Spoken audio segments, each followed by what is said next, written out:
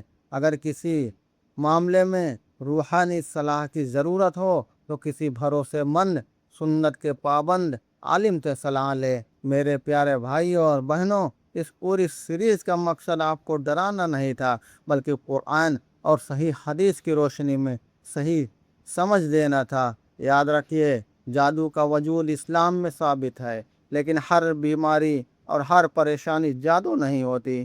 علاج کرانا بھی سنت کے مطابق ہے۔ دعا، نماز اور قرآن ایک مومن کی سب سے بڑی طاقت ہے۔ کسی بھی پریشانی میں سب سے پہلے اللہ کی طرف رجوع کیجیے۔ آئیے ہم سب مل کر یا دعا کریں، اے اللہ ہمیں صحیح عقیدہ، صحیح سمجھ اور صحیح راستے پر قائم رکھ۔ ہمیں ہر طرح کی ظاہری اور باطنی برائیوں سے محفوظ فرما۔ ہماری بیماریوں میں ہمیں شفا عطا فرما۔ ہمارے دلوں کو قرآن سے روشن کر دے اور ہمیں ہر حال میں اپنا شکر گزار بندہ بنا۔ آمین۔ اگر آپ کو قرآن، صحیح حدیث اور بھروسے مند علماء کی تشریح کی روشنی میں ایسی ہی اسلامی ویڈیو دیکھنا چاہتے ہیں تو ویڈیو کو لائک کریں، کمنٹ کر کے اپنی رائے ضرور دیں۔ اس ویڈیو کو اپنے دوستوں اور پریوار کے ساتھ شیئر کریں۔